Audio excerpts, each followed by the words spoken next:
What's up, guys? If you're not subscribed, please subscribe. Also, please smash that like button on the video and enjoy the show.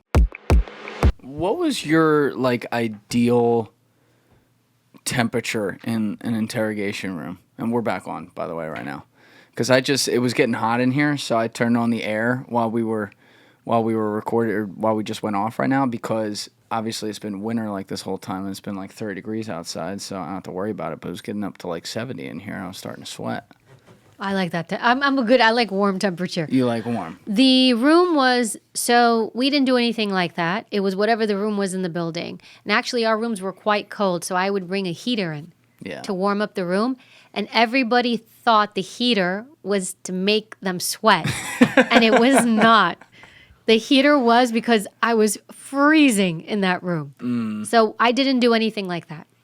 I would never do anything like that. I like people in here cooler than warm, because, we're talking for 3 hours. Sometimes people talk for 6 hours in here.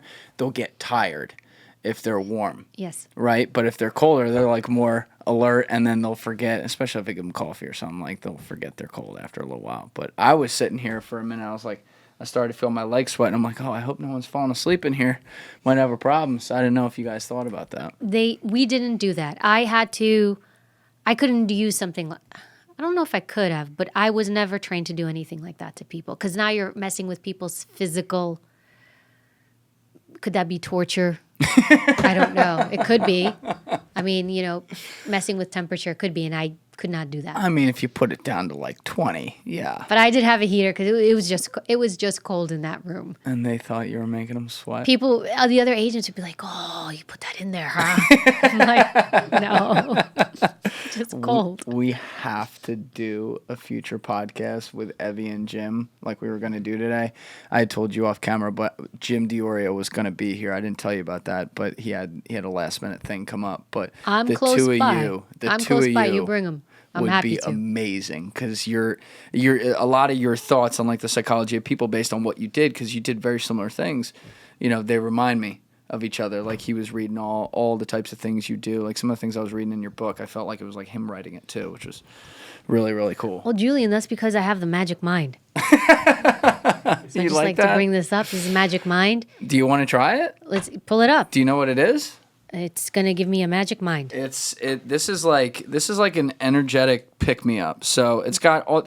I love with these products. Sometimes I'll try it. My buddy Danny Jones turned me on to this, and he'll name all these things like nootropics, aptogens and stuff, and I'm like, is it healthy or isn't it? He's like, it's really good for you, but it actually does. I'll take it at maybe 3 o'clock sometime when I'm editing, doing something that's very still, especially as a pick me up. And I actually think it's a little better than coffee, especially later in the day, because it doesn't have caffeine that sits in your system at night, right? But you kind of get a little rush. Sometimes I'll go for a walk right after. I feel pretty refreshed. But this is good for me. I don't drink coffee, so.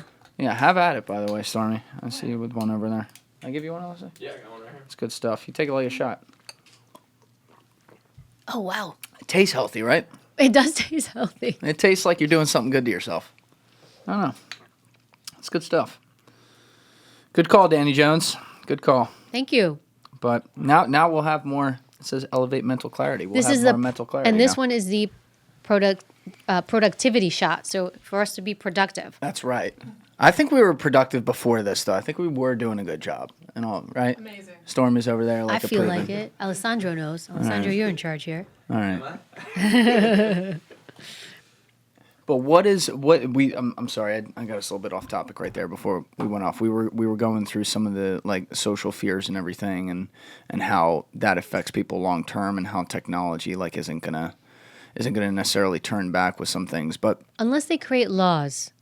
So I think some countries right now are creating laws for, at least for younger people, access to having devices and social media. So if the U.S. starts implementing something like that, if the data comes in and they're like, you know what, we need to change something, that might help quite a bit. But everything you're saying is true and correct, and you as an adult feel it. You feel the disconnect. You feel what's going on, and these devices do. When I see it too, I actually think it helps increase crime, because it's making people less and less and less connected. Mm-hmm. You're less likely to cause harm to another person that you know. So this is an interesting topic, actually, because I go back and forth on this. So the common example people will talk about a lot is China with their kids and their equivalent of TikTok.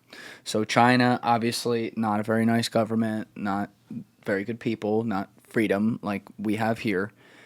But the one thing they can do that you might actually think is a slight advantage for them is, whereas we have freedom here and can't necessarily tell people how to raise their kids and stuff like that, which I think has a lot of upside, they can. And so their kids are watching videos that stop at whatever it is. What is it, 9 o'clock at night or something like that? They can't watch after that.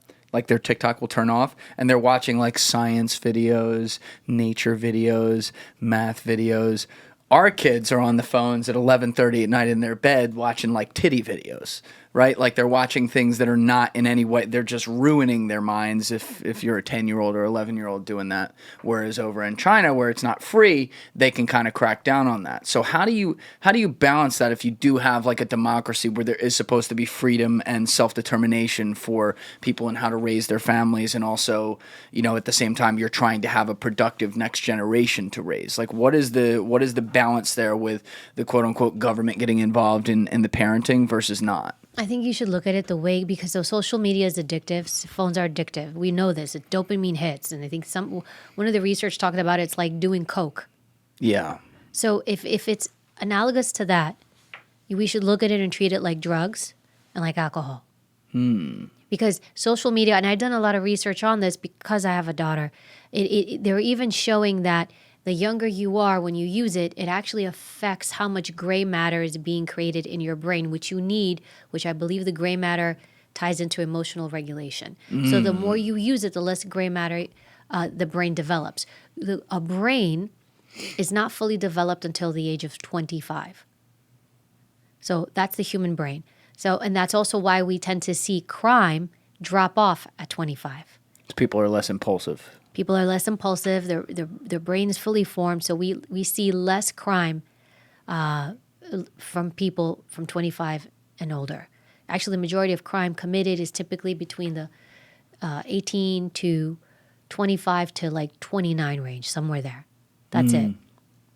So that's where you see the most crime, but 25 up until 25 years of age. So I think you have to have regulations. It's just because people don't know. I don't think people know yet. That's the issue. Now, China is a government. Did you see the testimony of the creator of TikTok? Oh yes, I saw some of that. I didn't sit there and watch like the whole thing. There was an interview with him where they asked him, "Do your kids have TikTok?" He said no, right? He said no. Yeah. And I can't remember the exact ages. I think one of his kids was 13, and he said no. Thank you for watching the video, guys. If you haven't already subscribed, please smash that subscribe button and check out this clip's full podcast episode by clicking here or in the description below.